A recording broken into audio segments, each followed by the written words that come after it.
Yo, what's good? What's good? It's Stormy B-Man, and I am back, welcoming you to Stormy B-Man's Boxing Raps for this Sunday, February 12th, 2023. It's the first Boxing Raps of the year, and we had the last show in this edition and series toward the end of last year, 2022, and it was like a year-end review type of a deal.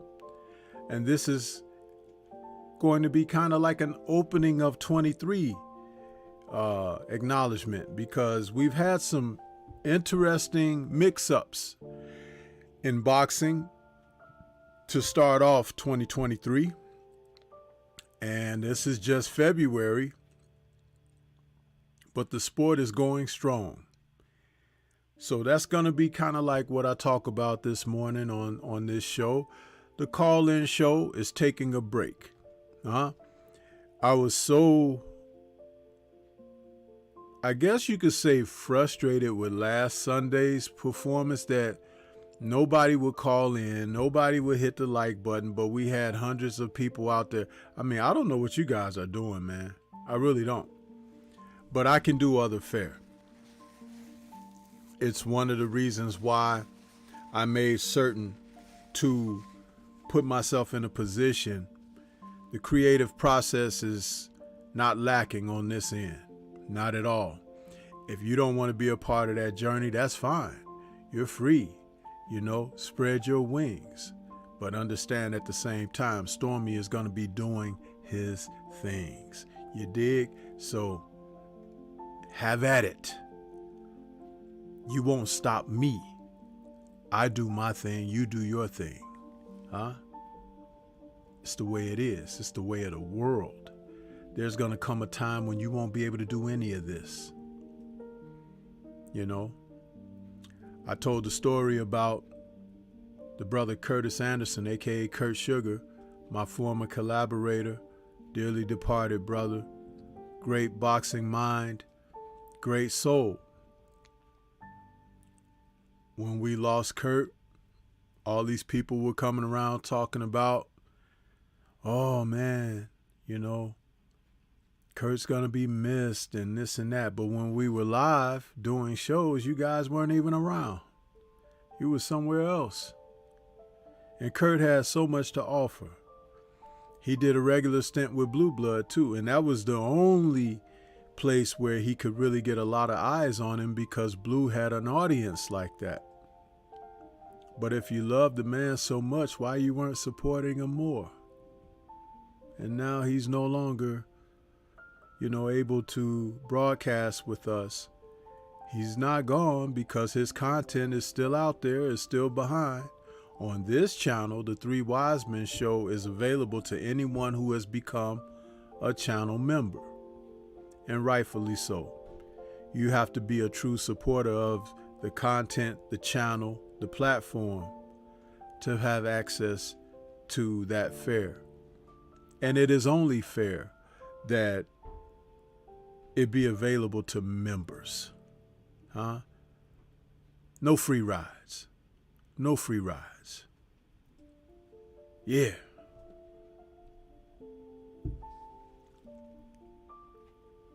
But there's so many out here who will try to cheat. They cheat you out of the content you create. They cheat you out of what you discuss. They even cheat you out of the true support. Because now they don't mind giving you the views, but they just won't hit that like button. Not knowing that the algorithms are still tweaked with those views.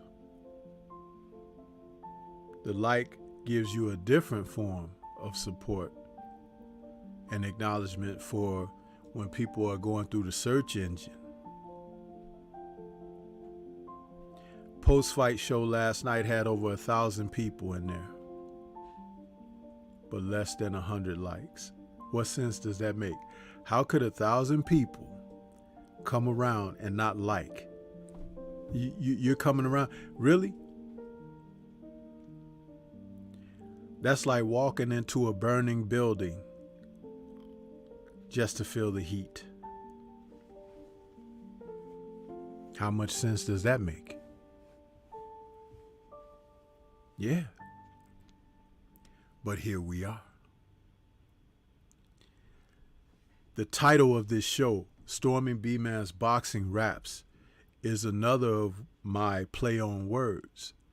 Because as you see depicted in the thumbnail picture there, one of the legendary fighters getting his hand wrapped.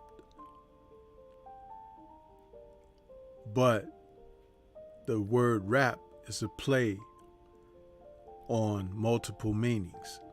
A conversation, a discussion. Stormybman'S boxing conversations, discussions. Commentary, editorial. Yeah. When I produce my videos, don't you see that on there all the time? That tag? Boxing, talk, boxing, commentary, boxing, editorial.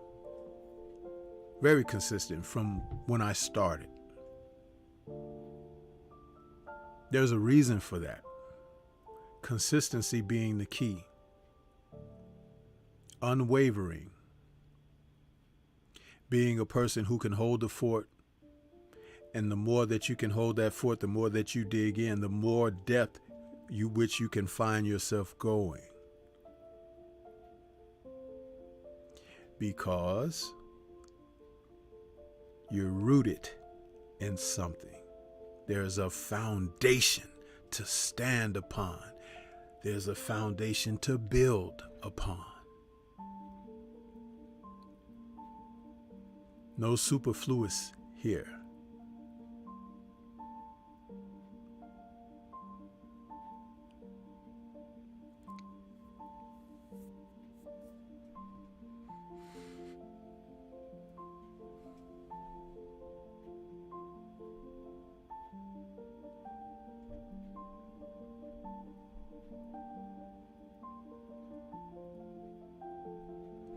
Who we got in the building?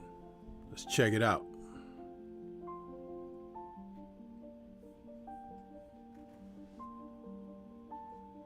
Chi-Town's finest out there. Blessings and love, Seafood. Young World. Boxing and Barbecue. Morning to you, bro. He says, hit the like button, please. TS Boxing out there saying salute. King Styles Productions out there saying salute, Stormy B Man. Salute to the chat.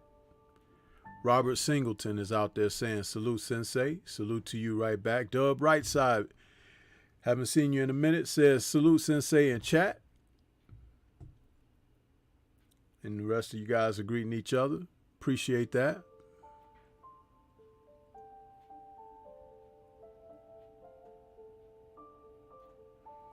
See, to be able to have versatility is important, just like in boxing, just like in martial arts. Boxing is a martial art. The more diverse a fighter is capable of being, the further along his path he can go with the challenges that can arise. And he'll become adept at being able to handle the challenges because of his diversity. Yeah, anybody can have that big punch. But if you do not have a means to get that punch to the target, if you do not have a means, like a missile to put the warhead on, how do you get it to attack the enemy? You have to have substance. Anybody can ball their fist up and crack the other person. But not everyone has been schooled on how to evade being struck, what to do after evading or while evading, or not everyone is adept at the stealthness of which to get your mission, goal accomplished. Yeah. Stealth. Meaning what? Uncloaked or cloaked, undetectable, under the guise, hidden.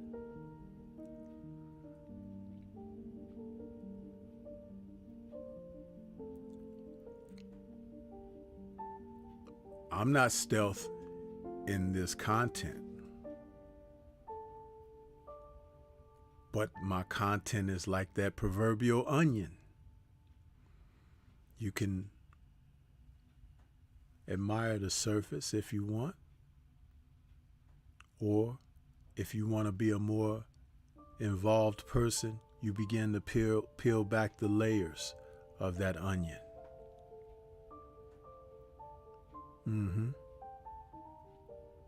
Yeah.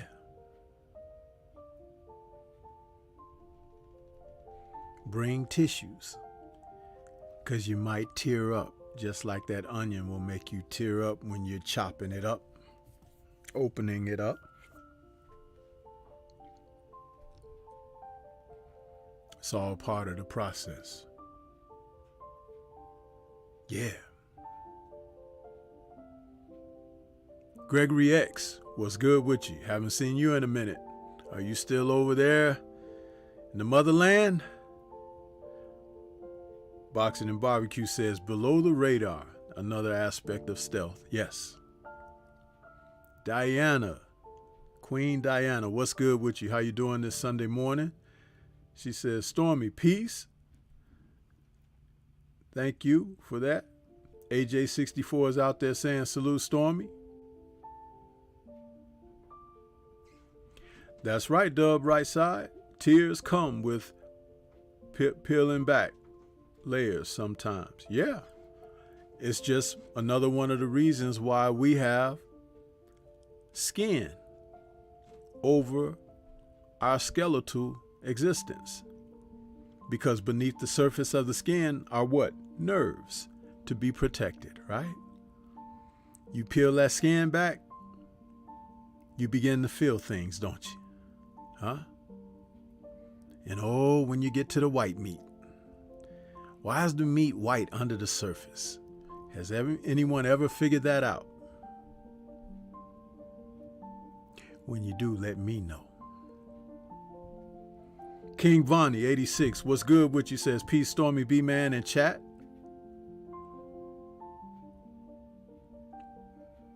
Yeah.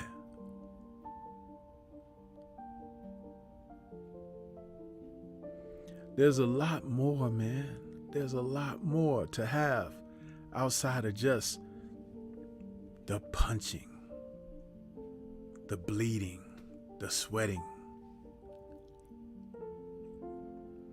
What about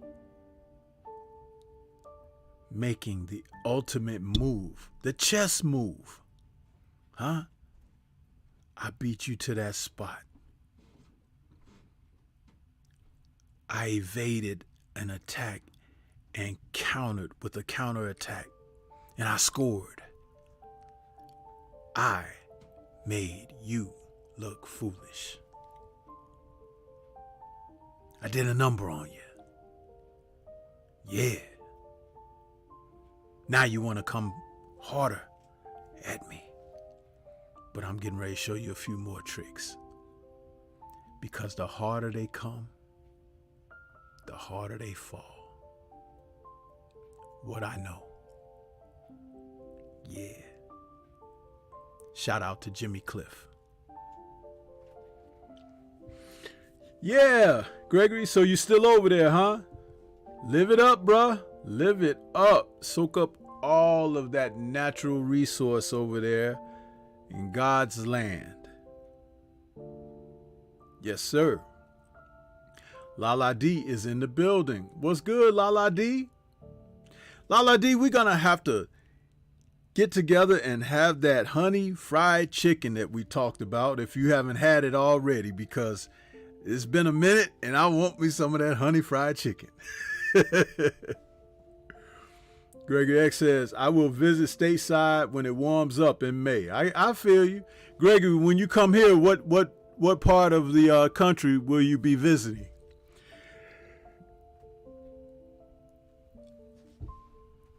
Talib Cunningham is out there saying, good afternoon. Boxing and Barbecue says, morning, Lala D. And Diana says, ooh, nice. Yeah, it is. I'm telling you. Lala D, you can hit me up in the email. Okay, it's Stormybman email. Yeah, that's right, Robert Singleton. Man, there's a joint. It is, woo.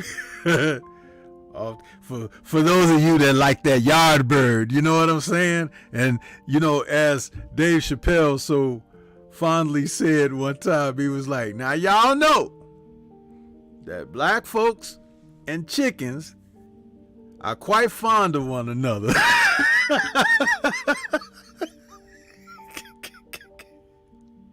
Man, Chappelle is a fool, ain't he?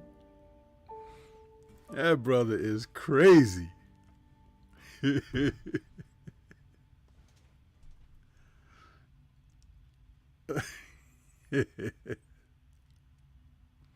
Yeah, man. Yeah.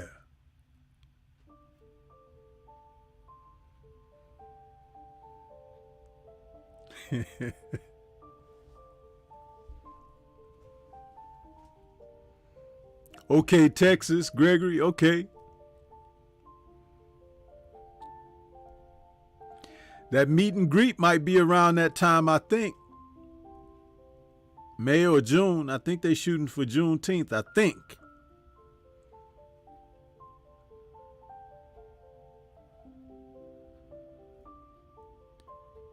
Trying to.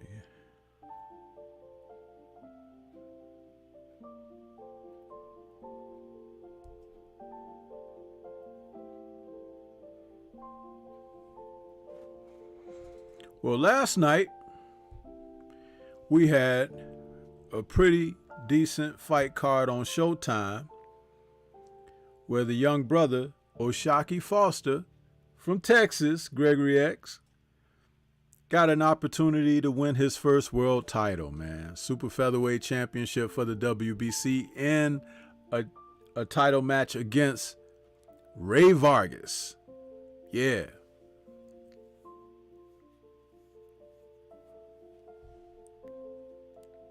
Oh man, Diana, you gonna cook some today? That's what's up. Honey buttered fried chicken, man. I didn't even know it was that good. You know, I was like, I saw the place and I was like, let me go in here and check this out. Man, I sat down and ate that chicken, man. I was like, it don't make no sense for something to taste like that and you ain't even aware of it. Because you know, you fry chicken at home, right? And what's up with all these places that now want to put lemon pepper on your chicken? Lemon pepper. You want lemon pepper? Lemon pepper. You want lemon pepper? Lemon. No! It's like fools just discovered lemon pepper over the last, 10 years or so.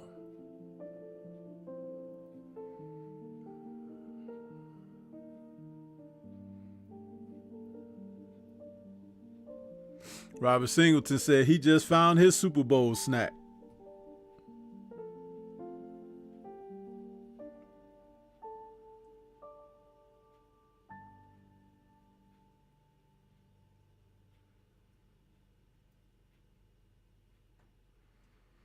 Hey, Lala D, I got some of that hot honey too.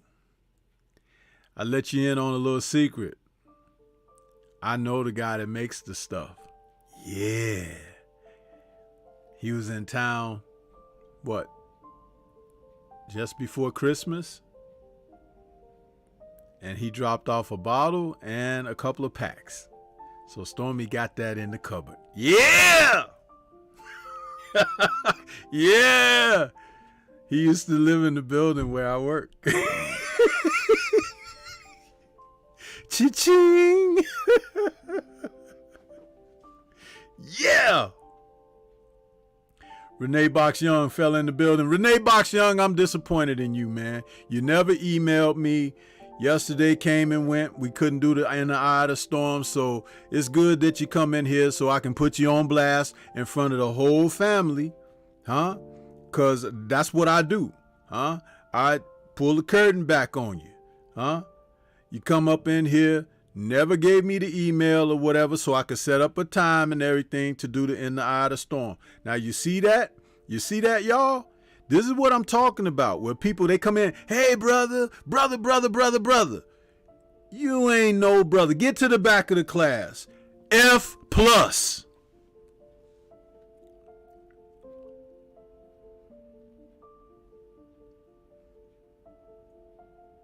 Yeah.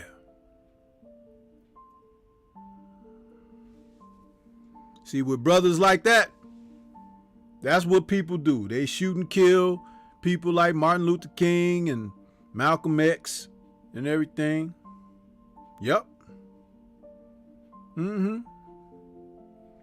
They go snitch on you when you at work.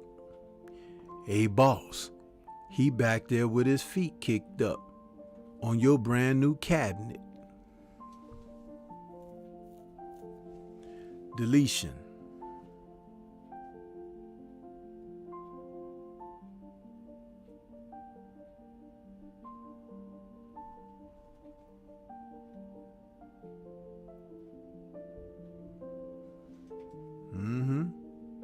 But back to Oshaki. I don't know why BoxRec incorrectly has Ray Vargas listed at 5'7.5". The dude is clearly almost 6 feet tall. Okay? So let's just get that out the way. Boop. Done. Second thing is, Vargas has absolutely no sense of how to control distance or space, doesn't have an idea of what a versed, practiced jab means. And from what I understand, there was a point in time where he was working with one of the better trainers in the sport and got away from him.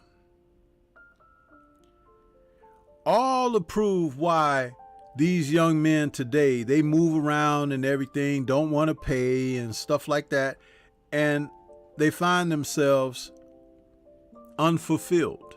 They find their careers unfulfilled. They find their abilities not fully meeting potential.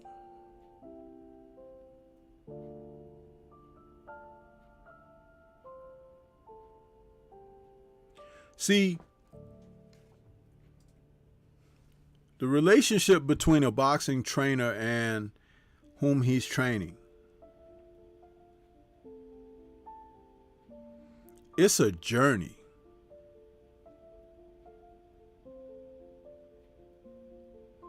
And putting it in a martial artist type of assessment, the trainer, the Sifu,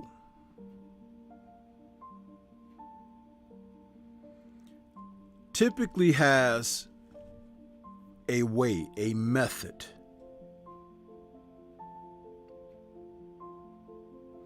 Now, that trainer should have, over a period of time, cultivated this principle, this philosophy of his way into a complete volume of information that if you study under this, you will have success. But there are parts of those principalities that you have to really adhere to.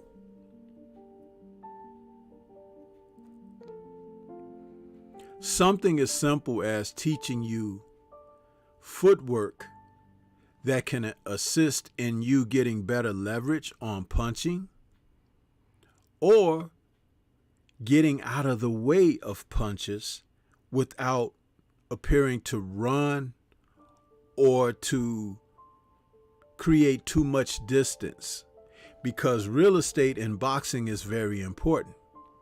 You always want to be on the precipice of being able to execute or being within the line of fire for something to come at you, but to be able to take advantage of those opportunities, because with what you've learned from your trainer, you want this opponent to come at you a certain kind of way or whatever way, so you can be ready to do what you want to do. This is why it's called a sweet science. Y'all just see people in there moving around, punching, and no, it's much more than that. Setting traps. You ever heard of the early bird gets the worm? And then the saying, the second mouse gets the cheese. Does anyone know what that means? If you know what that means, please write it in the chat for me. Though it may come across as a riddle, it is not. It's a truism. The early bird gets the worm. The second mouse gets the cheese. If you know what that means, write that in the chat for me. Please. We're having a teachable moment here.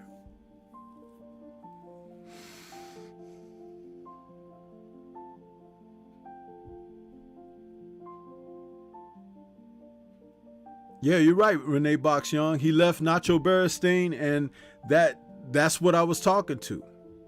I was going to come back to Beristain in a moment, but yes, absolutely.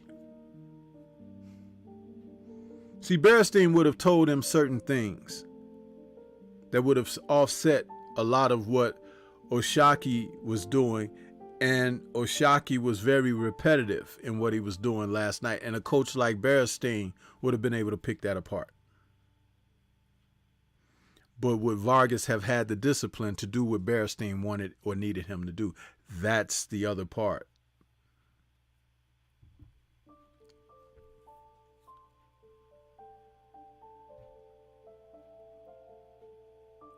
Lala D, excellent. Yes. But let me correct you on how you're saying it. But you're on to it. The first mouse gets caught in the trap. The second mouse grabs the bait, gets the cheese. Yeah. And understand this. That mouse that gets the cheese or gets away, gets the bait, you can never catch him with a mouse trap. So you have to have multiple means of going after him. Again, peeling the layers of the onion. Do you understand this? Why it's a sweet science, people? Because mice have intelligence. They have brains that are not unlike people, but yet and still they don't have what man has, because man has the sensibility and the blessing by Creator to be objective. Mice will just kind of venture off, and something bad happens. If they escape it, they'll know that that's dangerous and instinctively will not tread upon that again. But the sacrifice of another is what brings that to them. So when a mouse sees a dead mouse on a trap, he'll go near, sniff, sniff. Oh, that's dangerous. He's dead. I better not go there. Better not mess with that contraption. And find another means, even if it means crawling all up the wall to go over that area. But won't go that way again. That's why you can take one of those big jars, cut a hole in the top, make like a little ladder, put food in the bottom of that jar, and a mouse would go up that ladder, smell that food in that jar, and drop on in there. But he can't get out now. And his brothers and his sisters and uncles and aunties and grandpa, everybody go up that ladder, and now you got a whole jar full of rats, mice, whatever, right? Then you could take them out to the forest and release them. The ultimate mouse trap. Because the objective is not to kill. Entrapment. Set traps. Boxing. Set traps. The objective is not necessarily to knock him out.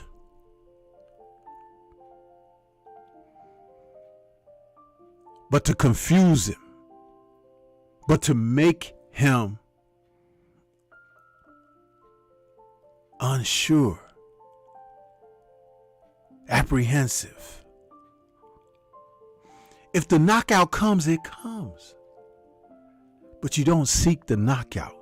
When you seek the knockout, you can be knocked out.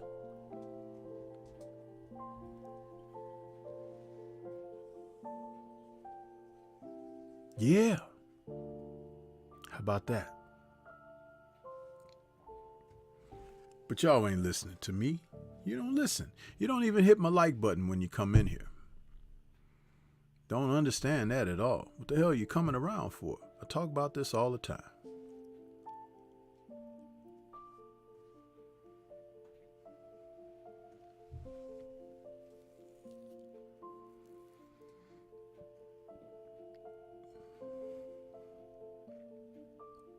King Vadi 86 says starting early leads to success.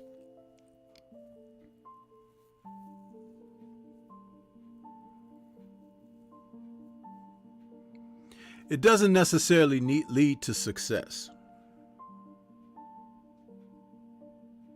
But starting early, the early bird gets the worm.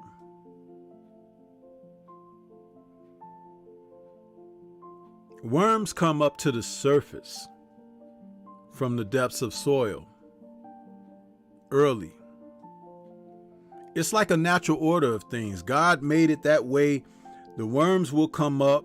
I don't know if they're coming up for air, because I don't know that much about worms, but they come up from the depths of soil at daybreak. They come up, and the birds will come down and feed. A natural order to things. Being obedient to what the Creator set forth in their path. Now, explain to me why people are so messed up. Explain. Because they are. They don't follow their natural order because of one thing, the same objectivity that He gave us, discernment, consciousness.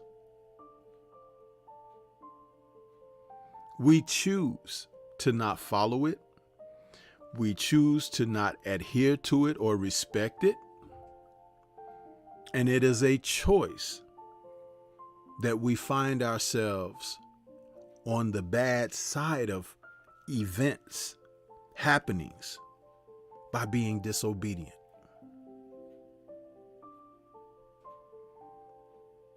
I've done it. You've done it.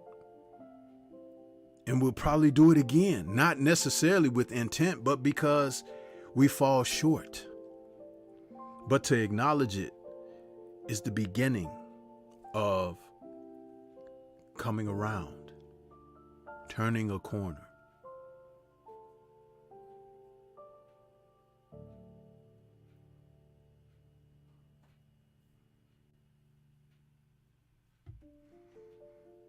Theseus GQ is out there. What's good with you? Wookie Wook saying salute, Stormy. Renee Boxian says Berenstein could have taught Vargas them layers in the fight. What a difference it is not to have the right coach in your corner. It's not even always about having the right coach. It's about having someone who can coach, who can understand these principles of which I speak about. Because when it comes down to boxing, there are rules that you fight under, the Marcus of Queensberry rules. So there's a box, Renee Box Young and chat, that so many things are legal, advisable, recommended even. Well, answer me this. If that be it, why so much bad coaching?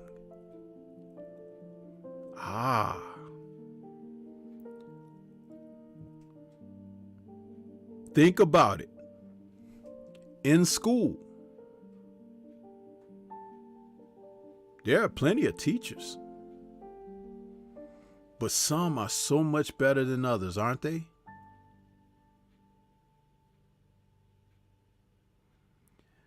The first aspect of being a good coach or teacher or mentor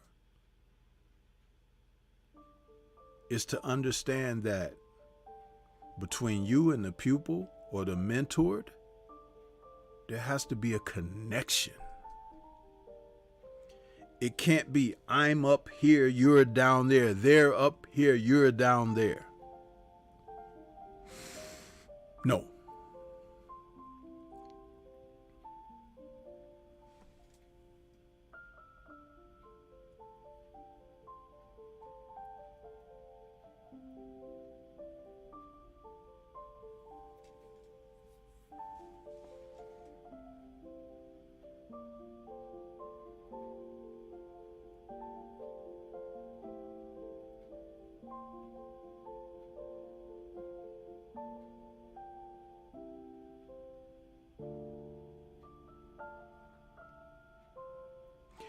Yeah, King Vonnie, isn't that something? The WBC is everywhere, right?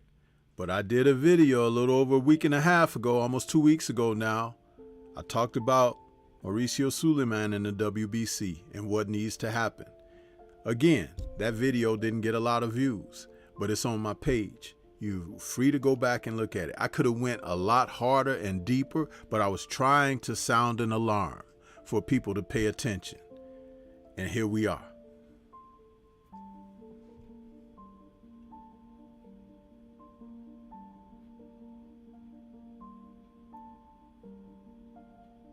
Diana's asking, who can help you discipline your gifts?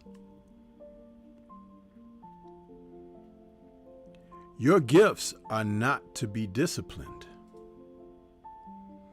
Your gifts are what our Creator gives to you, that you have to learn how to share with the world.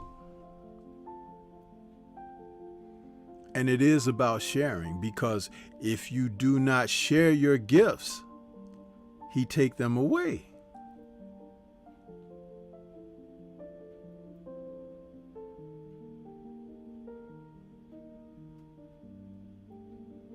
Now, who can assist with you sharing? You have to have someone who understands what that platform is all about. The platform in which you come to be launched into your direction, the path. That good mentor, teacher, Sifu. Because it's never about holding you back.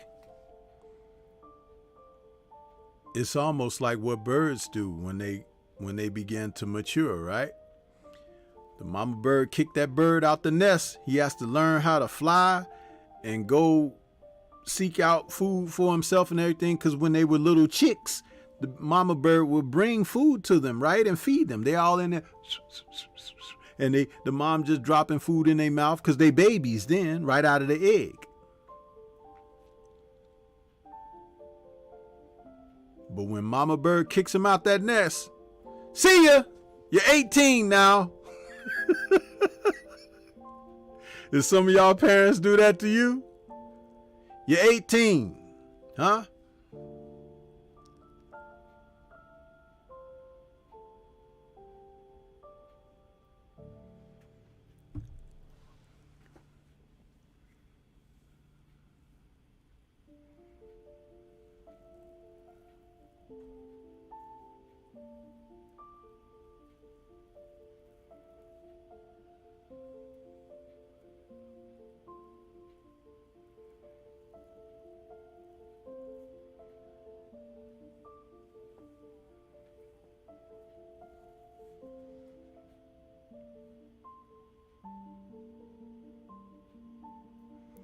Diana, the real master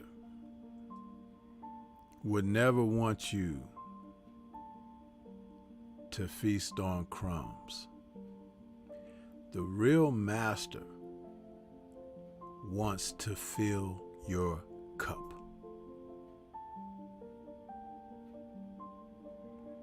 So that when you taste his tea, there is nourishment, there is edification, there is a building from within. That's what a real master wants to do, because crumbs would not allow you to have the strength that you need to go out into the world to do what you got to do. But if your belly be full of the proper nourishment, then you can go out with strength and take on what the world has to offer from the principles of what your Sifu shared. Yeah.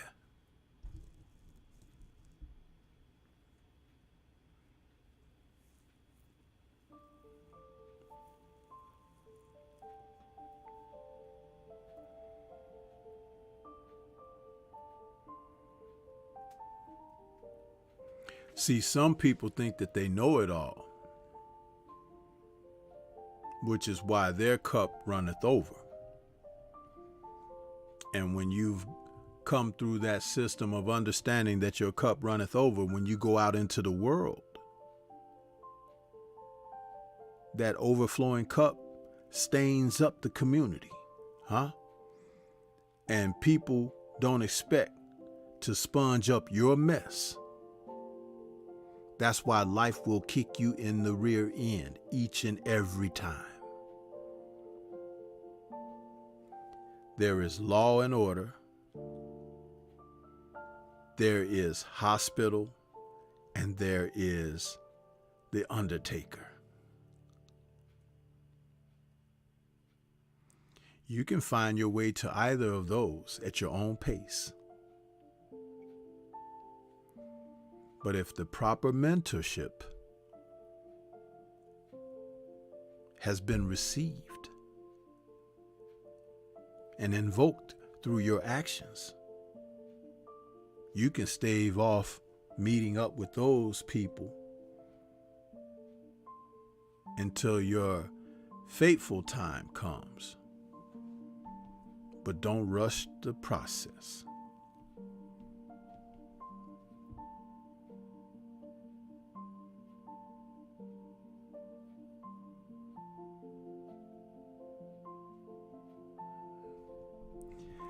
King Vani, I appreciate you trying to come in with those, innuendos.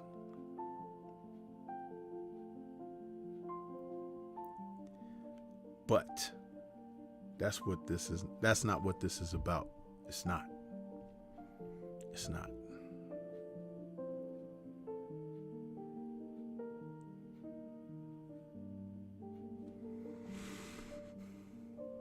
Now, Oshaki Foster has some ability,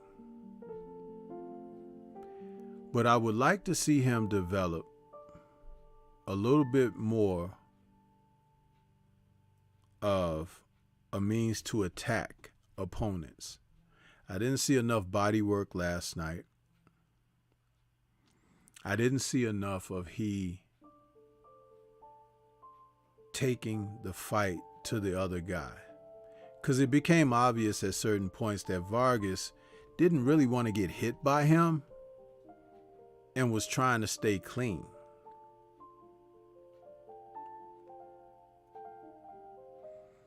Oshaki had the ability to do some things and get out of harm's way because his skills were leap years beyond Ray Vargas's.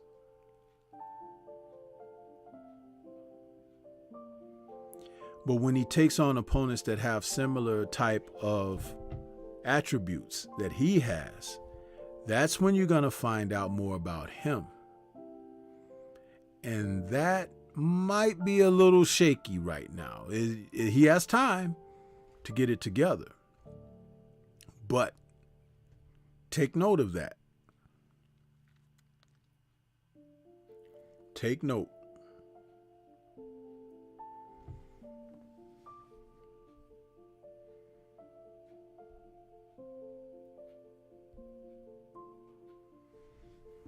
But coming into 2023, we've seen a lot of things take place in the sport of boxing that put us in a place of understanding that the sport can thrive even without the greatest fights that you would like to see take place, as long as competitive fights take place. You'll see the best of what the sport has to offer. That's right, King Vonnie 86, like Tank. We saw Tank Davis earlier this year, last month, turn back the challenge of Hector Luis Garcia.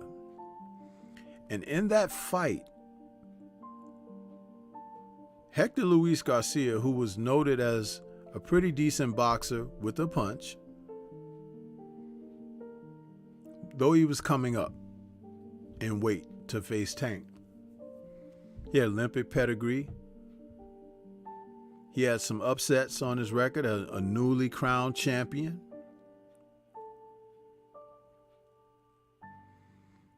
Seemingly thought to give Tank some trouble.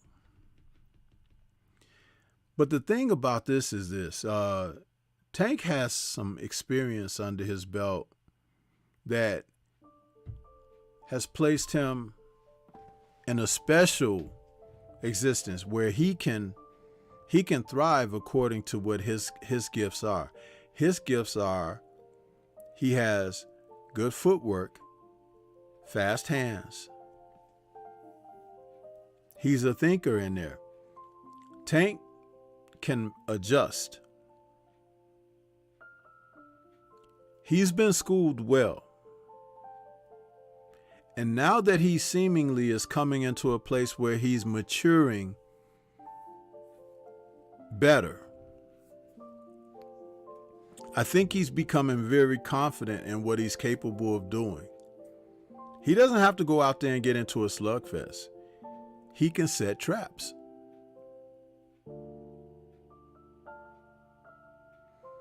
Garcia has already let you know what his punch does. And that speaks for itself. Big time. Big time.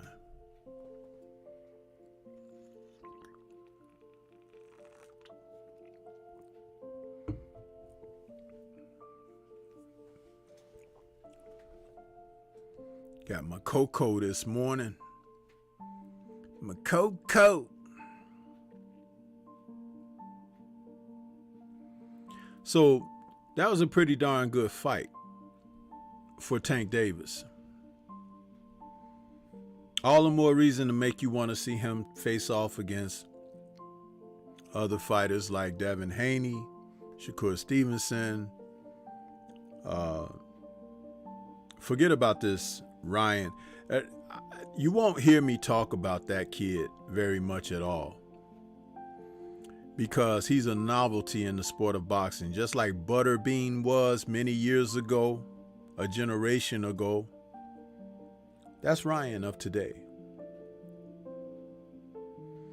It probably wasn't necessarily the plan for him to be that, but the fight against Luke Campbell made them realize, uh-oh, Houston, we got a problem. So this is the worst part of that. How many fights have been on the table for that young man, and they either the negotiation fell through, they pulled out, or it just turned out to be a farce, a scam. You can only do that so many times. He'll never be on a pound for pound list. And I'm talking about real pound for pound. I ain't talking about a network that he fights for and things of that nature. I'm talking about he's really not a fighter. He's a novelty act. And the whole De La Hoya promotion, Golden Boy, they're a joke. Look at all the fighters that they lost. Name fighters. Fighters who have gone on to have success, become champions, and do things the world over.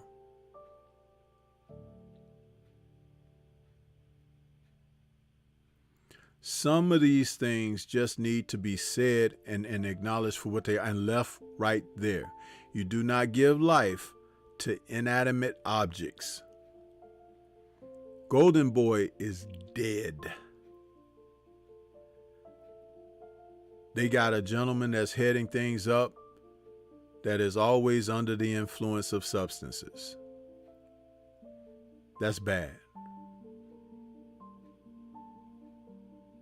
You getting ready to get on an airplane, and you were supposed to be going to Japan,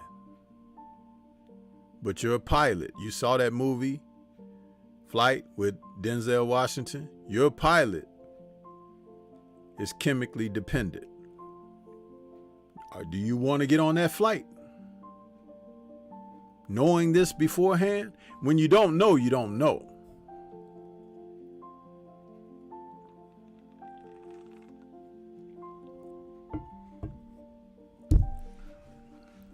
I'm telling you, there are things that you can do. Keep yourself in charge.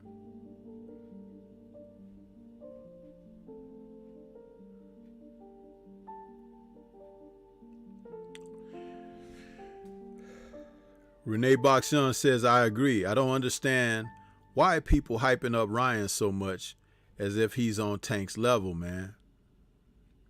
You understand why, Renee. I'll say it because people don't like to say it. Ryan represents, from an ethnic standpoint, someone they can market. He's a nice looking young man. He's of a certain ethnic background, and that background is heavy in the sport of boxing. However, he did have an amateur career and things of that nature, but in the pros, he is not on a class level. So they have to find other means to sell him and promote him. He's got endorsement deals that world champions don't even have. All of that marketing. If you put him in the ring against somebody that can take his head off, then the endorsements and everything are going to go away. They're going to be like, man, we can't have you getting your block knocked off and you're on the latest Gatorade commercial or something like that. It's like, that's not how America works, man. America likes to sell you the lie. The lie. Now, that's not Ryan's fault. It isn't. But what he should do, that he'll never do, is keep his mouth closed. Oh, but you can't do that because he was discovered on social media by the powers that be.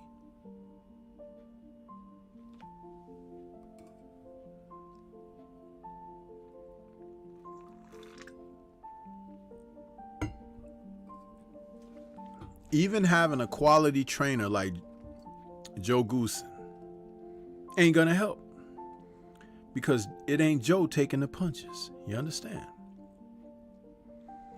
And if Luke Campbell can put him on his can,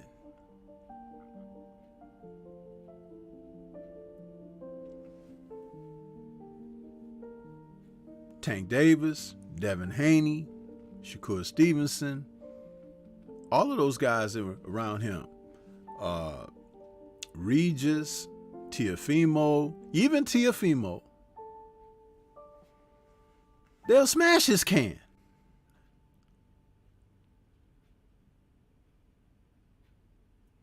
The kid went and got tatted up. Tatted up. What is that supposed to make you, a tough guy? Tats, ink, that's body art. All them tats and everything will be laying right on the canvas with him on his skin.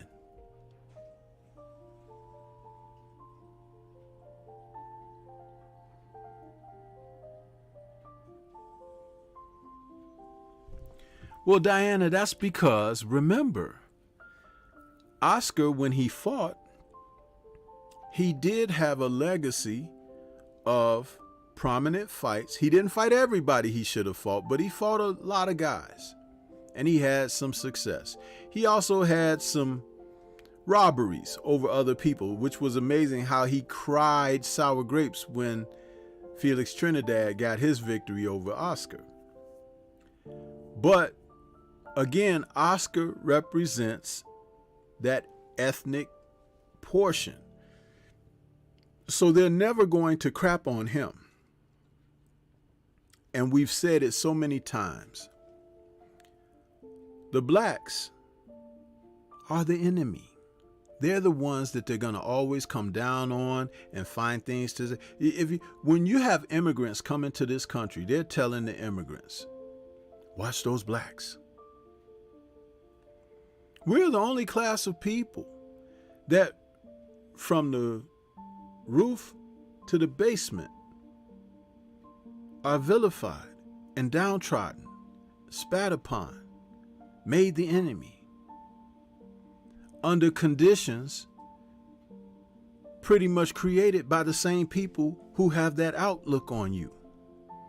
We didn't create that for ourselves, but a lot of us have played into it. And whose fault is that?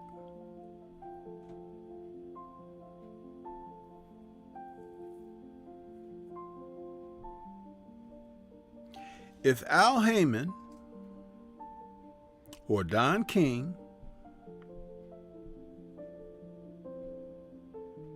Murad Muhammad, any of those promoters that were prominent had substance abuse problems and, you know, this weird way of lifestyle, living with doing these things that have been brought forward, their careers would have been destroyed. The most that they could say about Don King was that he was once a convicted man for stomping a guy out. They accused him of mob ties and all of this, but who ain't tied to the mob? Do you hear them talking about Bob Arum like that? Bob Arum was enjoying a lifestyle with that big, you know, boss over in Europe. And they never talked about that. They never even mentioned it. Never mentioned it. And if you don't think that Bob is wired up, mobbed up, you got another thing coming, because there's no way to be out there and you not cross lines with some of the people who call shots.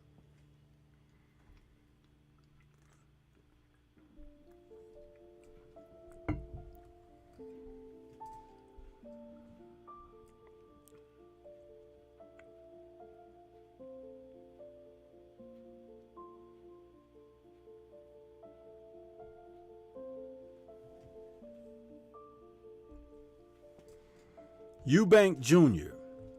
versus Smith.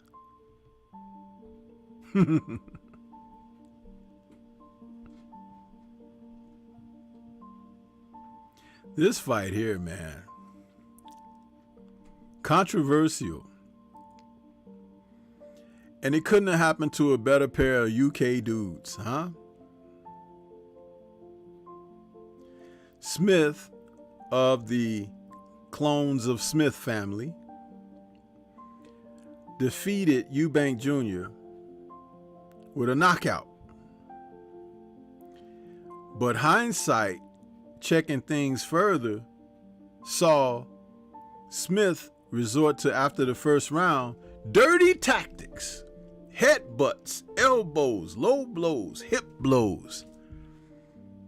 You're in a fight today, Mike. Yeah.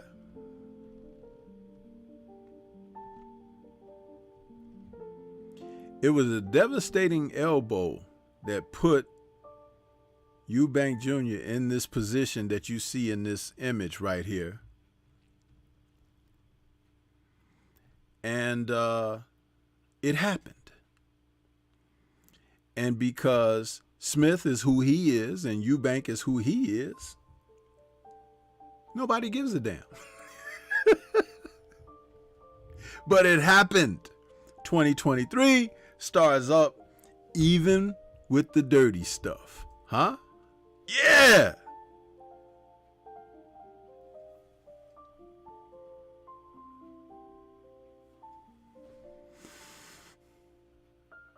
How about Johnny Rice and Guido Vanelli, huh? How about that one? Johnny Rice hits the guy upside the head in one of the rounds. Boom! Big right hand opens up a cut over the dude's eye. He goes back to the corner, Guido, Vanelli, sitting down there, not to be confused with what's his name? The guy that sings, I just wanna stop. Anyway, Gino Vanelli. But anyway, Guido Vanelli. Probably his uncle or something. But anyway, they don't work on the cut or nothing. They just say, hey, man, go out there and get this guy.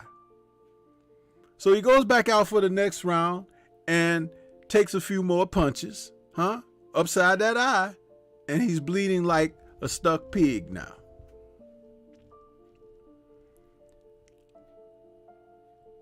The referee says, we got to stop it and go to the scorecards. We're like, wait a minute, bro. You never even said what the cut was from or anything. You just stopped the action because the dude was bleeding like he got shot in the eyeball.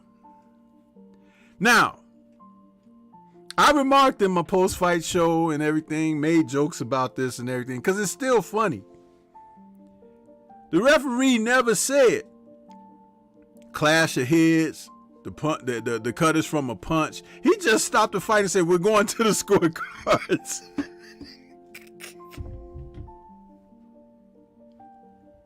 Man, you can't make this stuff up.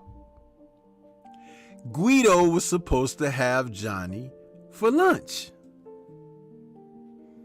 Johnny said, I'm staying for dinner.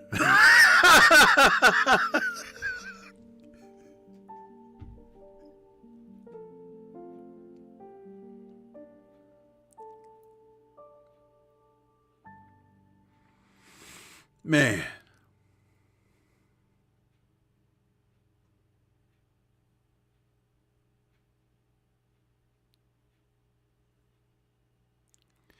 You think there'd be a limit to what can happen? So the referee said, it was a clash of heads. No, it wasn't. But if it were, you were supposed to stop the action and say accidental clash of heads, blah, blah, blah. But he didn't because it was a punch.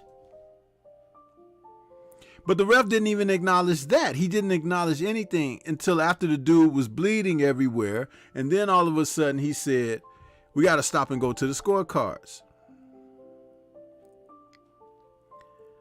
ESPN, in their infinite wisdom, assisted Johnny Rice in a way that they didn't really intend to do that, but they did. Thank you. Huh? Because there was no replay in that town where they fought, but ESPN kept showing the replay.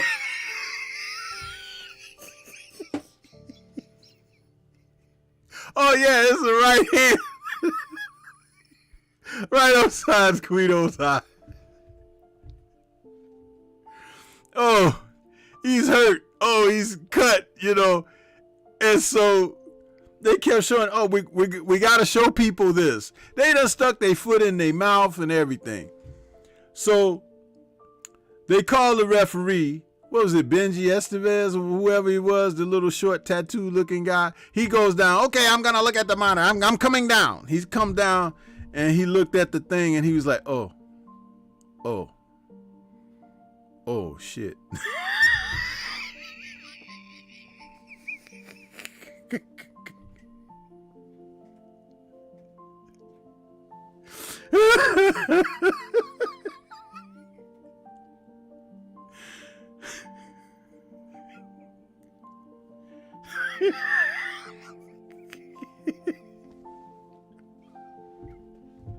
So they had to go up and tell Johnny Rice, you're the winner.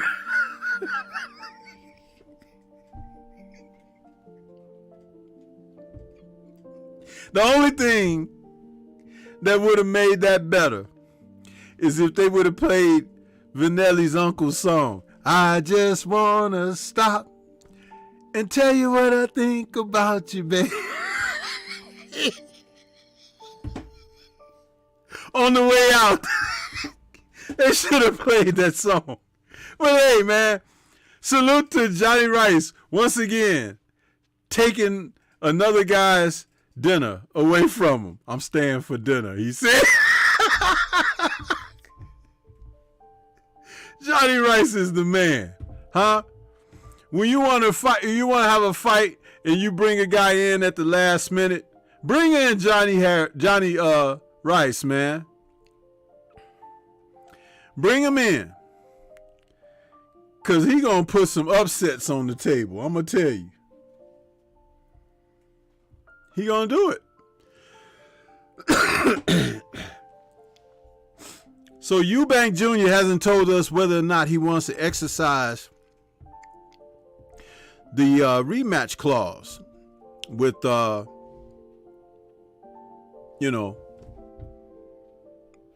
Smith.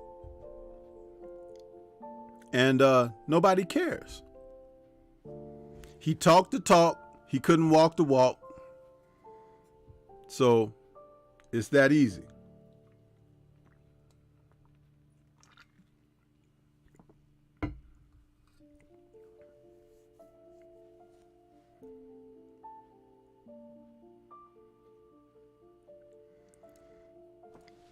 Absolutely, Gregory X. Absolutely. Absolutely, man. Yeah. But the next one I wanted to talk about for 2023 coming in, we had Rocha versus Ashy. Now this fight here, man, Ashy was brought up to welterweight to take on Alexis Rocha, but he's really a 140 pounder. But he showed some moxie. He showed some heart and guts. And this is the type of fight, again, like Johnny Rice being called in with 3 weeks to prepare for a fighter or whatever. Ashy came in after being dropped, got up and fought valiantly. The type of thing that makes you really enjoy the sport of boxing. He was doing his thing. It was great. But man, what the hell? When he finally went out, he had taken so much punishment.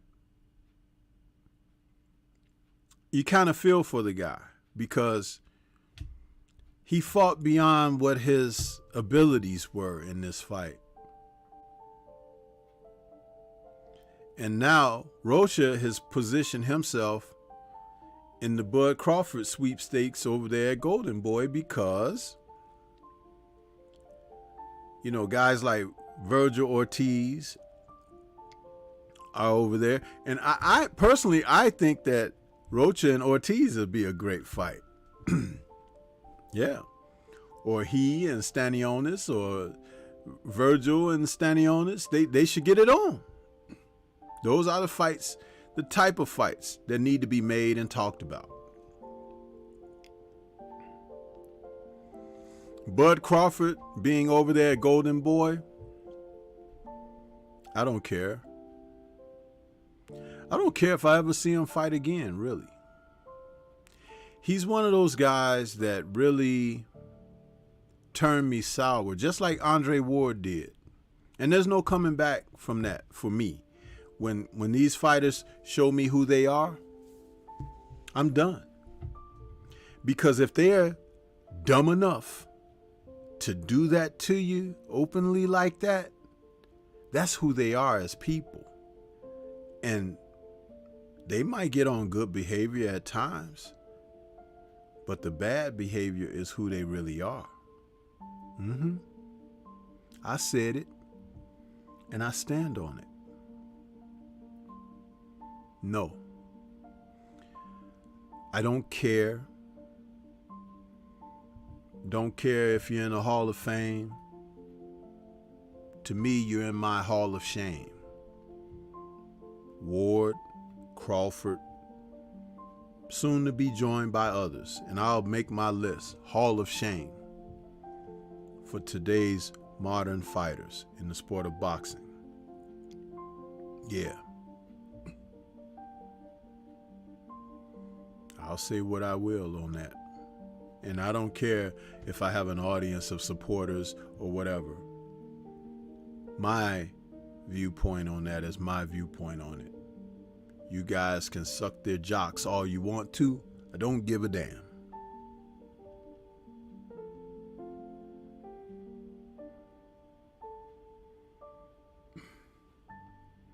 No.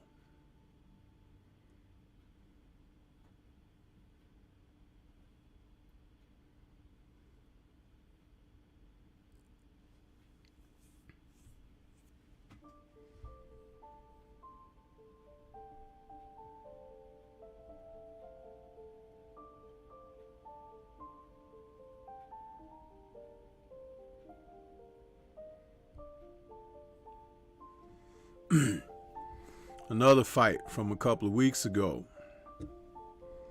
We had Artur Beterbiev taking on Anthony Yarde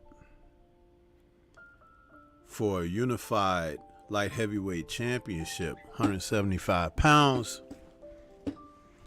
Beterbiev has the WBC, the WBO, and the IBF titles.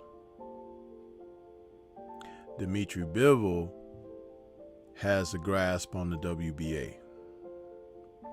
And in this four-belt era,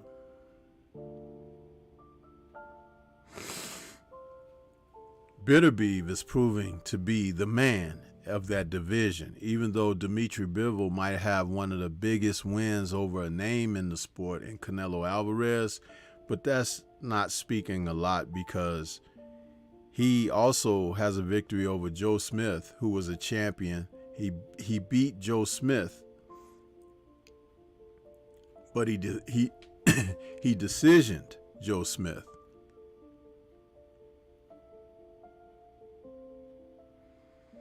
Artur Beterbiev took Joe Smith apart like when you see in those automotive shops and those guys be pulling them engines out of the car.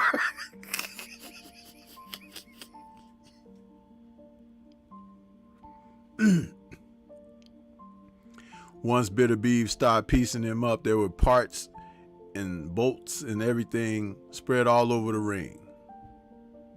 You ain't heard from Joe Smith since either, have you?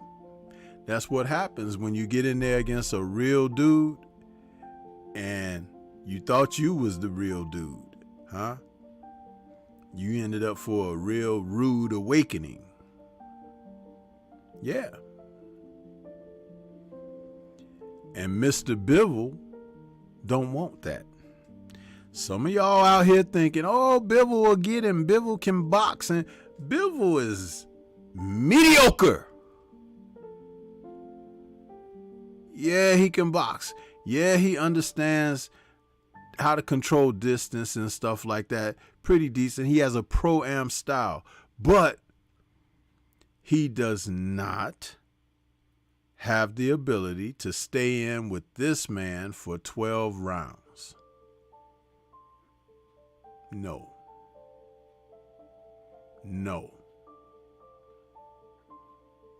And they're going to milk Bivol's career for as long as they can. That's the only reason they haven't fought thus far. Beterbiev would be the undisputed champion with no challengers able to even dream about wisping the belt away from him at this time. Joshua Buatsi, are you crazy? Craig Richards? No. Huh?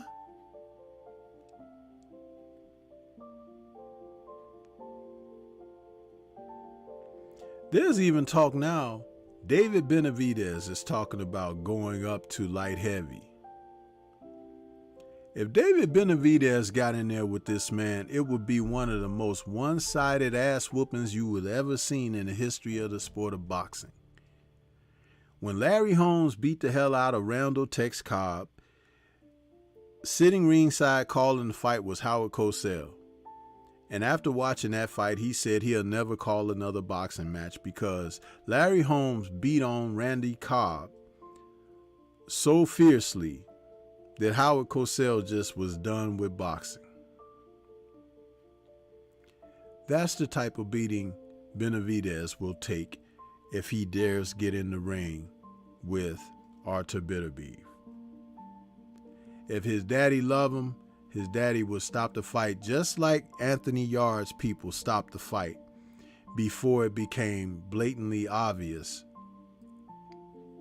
that Artur was about to ruin the guy. The difference with the Benavidez family is I don't think they're smart enough to pull the kid out. They'll let him take a beating and get ruined for life. And that's what's tragic. Because with Artur, it's not about how big you are, how strong you are, how fast your hands are, or whatever. It's about your constitution, your internal makeup, your intestinal fortitude. The man is built differently. He didn't celebrate and have a party after this fight with Yard. He went on back to his hotel room. His people went back to America, to Canada, and that was that. It was another day at the office. No parties, no celebrating, no girls and all of this stuff.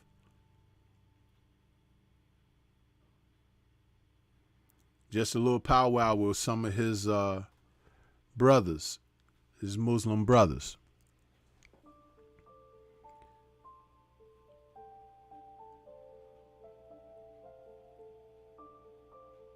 People have conveniently said things like, oh, he's different.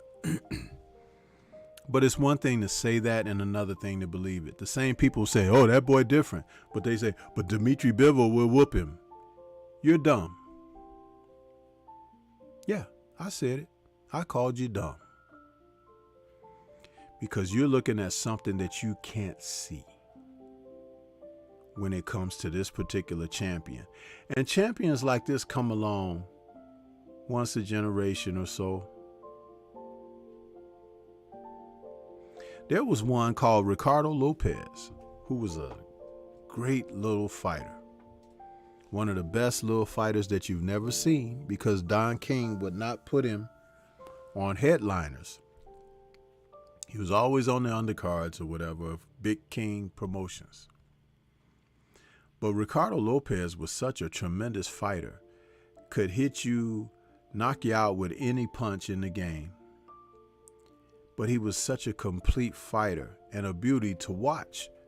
A lot of people don't know anything about him.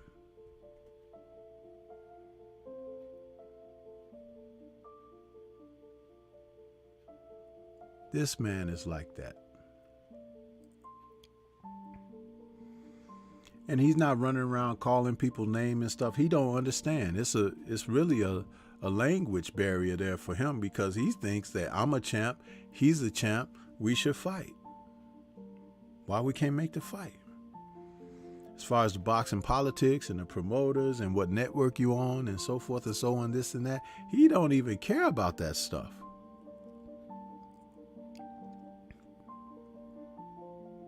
He doesn't care about it. He's different.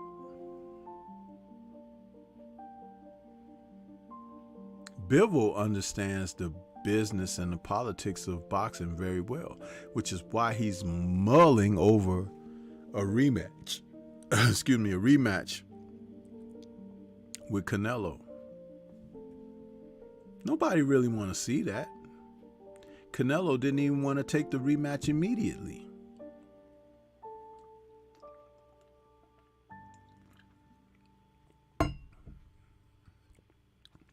And you're thinking about going down to 168 to fight him? If they drain you down to 168, you might lose the fight. Though you be the bigger man, you will show that you don't have the greater mind. Simple as that.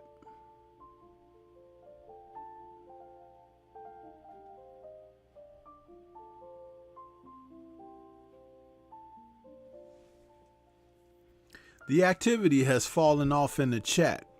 It says that we still have 28 people watching, but there are no comments or anything. What are you guys doing? Watching other stuff?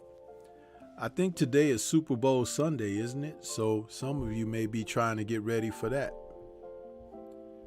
But hey.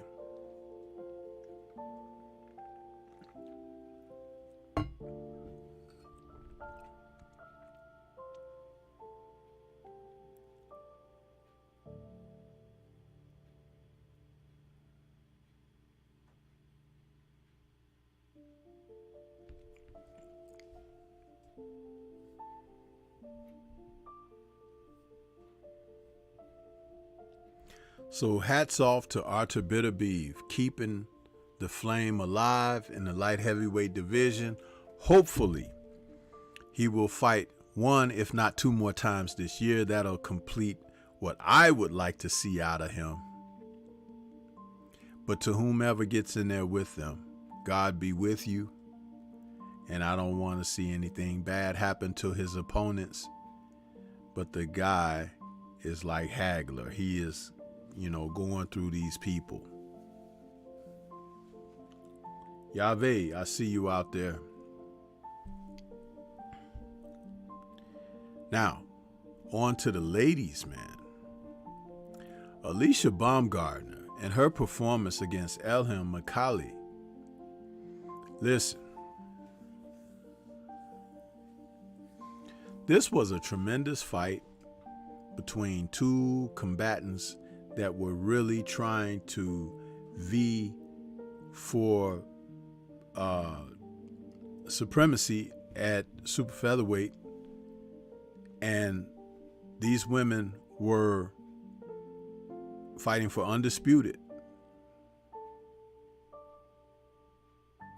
The fact that the two of them had,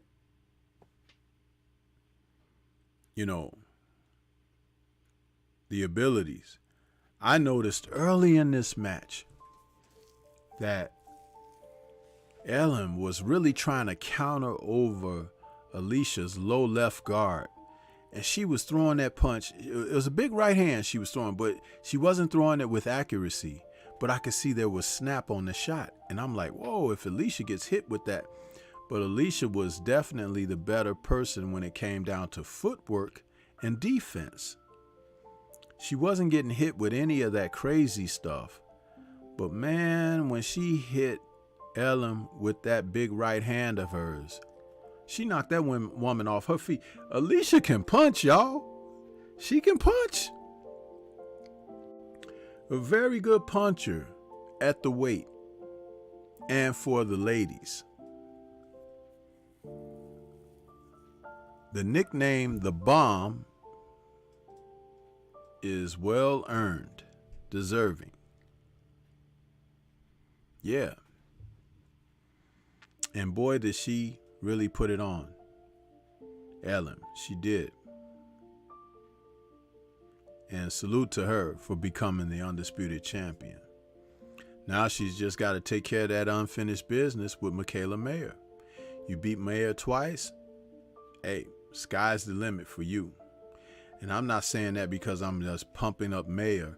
What I'm saying is that's a big time money fight for you. And you've improved since the first fight. Go in there with confidence, make your money, and then go on and challenge whoever's out there, whether you want to move up or whatever. But don't fall into that rut of these men fighters. Just talking in social media and stuff, but not getting in the ring, because you'll be doing yourself a disservice to not fight the opposition that's out there for you. If the people want to see you fight the person, fight them. It doesn't matter what you think. Well, I think I'll stop them next time. Or I think they're not on my level. Well, show us. Show us. Do not allow Eddie Hearn to get in the way of you making your money, because now that you're on that trajectory, that's exactly what he'll try to do. If it's not beneficial to him, then he don't want to make the deals. But see, you've flown above that line of where he considered you. Yeah, you have. Just know how the game is played, sister. Just know how the game is played.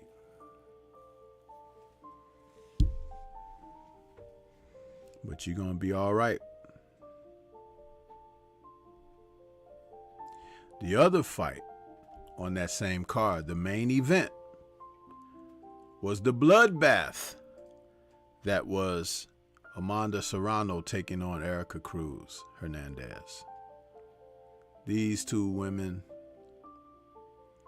man, what a fight.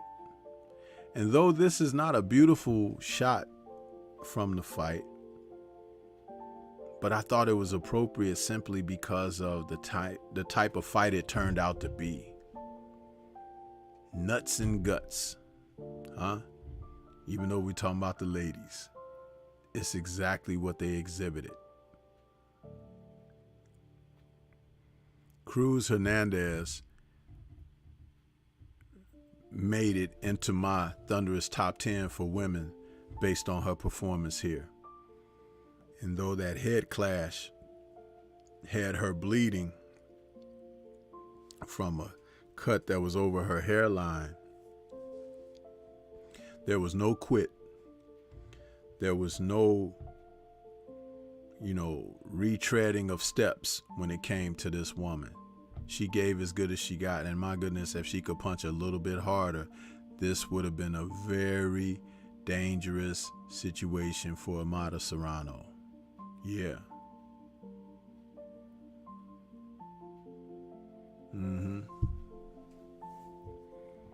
But that's what they gave on that night. And it was tremendous. So, salute to these women, man. They are doing the thing. I'm loving it.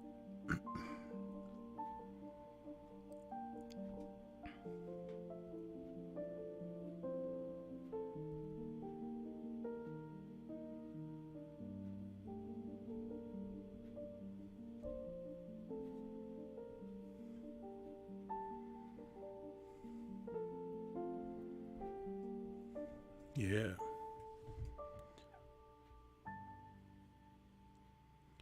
So these are the kind of things that I wanted to talk about today. I didn't have a desire to do the call in today because people are not supporting that like they should. And I don't know when and if that show will be back.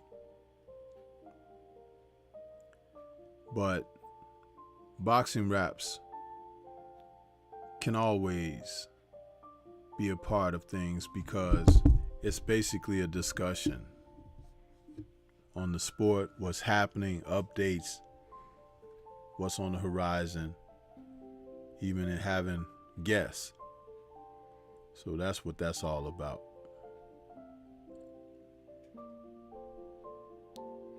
But yeah.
We're going to get ready to get on up out of here.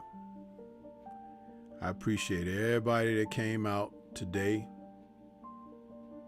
Show love.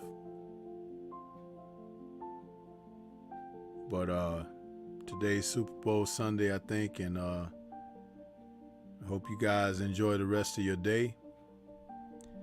And we'll see you on the next one. Shout out to the mighty LDBC.